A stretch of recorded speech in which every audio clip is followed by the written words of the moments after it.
నమస్తే, welcome to మా Telangana news.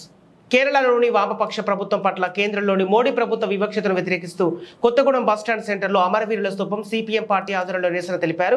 ఈ సందర్భంగా సిపిఎం పార్టీ జిల్లా కార్యదర్శి అన్నవరపు కనకయ్య మాట్లాడుతూ బీజేపీ ఇతర రాష్ట్ర ప్రభుత్వాల పట్ల కేంద్రంలోని నరేంద్ర మోదీ బీజేపీ ప్రభుత్వం అనుసరిస్తున్నటువంటి వివక్షపూరిత విధానాలకు వ్యతిరేకంగా కేరళ రాష్ట్ర ప్రభుత్వం పట్ల కక్ష సాధింపులకు నిరసనగా కేరళ ముఖ్యమంత్రి ఎల్డీఎఫ్ ప్రజాప్రతినిధులు ఢిల్లీలోని జంతర్ మంతర్ వద్ద నిరసన కార్యక్రమాన్ని పెద్ద ఎత్తున కొనసాగిస్తున్నారని, దానికి మద్దతుగా సిపిఎం కేంద్ర కమిటీ పిలుపు మేరకు దేశవ్యాప్తంగా సిపిఎం పార్టీ ఆధ్వర్యంలో నిరసన కార్యక్రమాలు నిర్వహిస్తున్నట్లు తెలిపారు. అందులో భాగంగా కొత్తగూడెంలో నిరసన కార్యక్రమాలు నిర్వహించినట్లు వివరించారు. నరేంద్ర మోదీ అధికారంలోకి వచ్చిన తర్వాత ఫెడరల్ స్ఫూర్తిగా విరుద్ధంగా రాష్ట్రాల హక్కులను మొత్తంగా కాలరాసే విధంగా పరిపాలన కొనసాగిస్తున్నారని విమర్శించారు.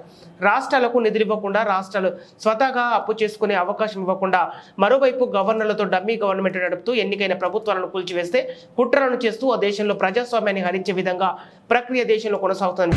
ఖండించండి రాష్ట్రాలపై కేంద్ర ప్రభుత్వ పెత్తనాన్ని, ఖండించండి రాష్ట్రాలపై కేంద్ర ప్రభుత్వ పెత్తనాన్ని, ఖండించండి కేరళ వామపక్ష ప్రభుత్వంపై కేంద్ర ప్రభుత్వ దాడిని, కేరళ వామపక్ష ప్రభుత్వంపై కేంద్ర ప్రభుత్వ దాడిని కాపాడుకుందాం, ఫెడరల్ స్ఫూర్తిని.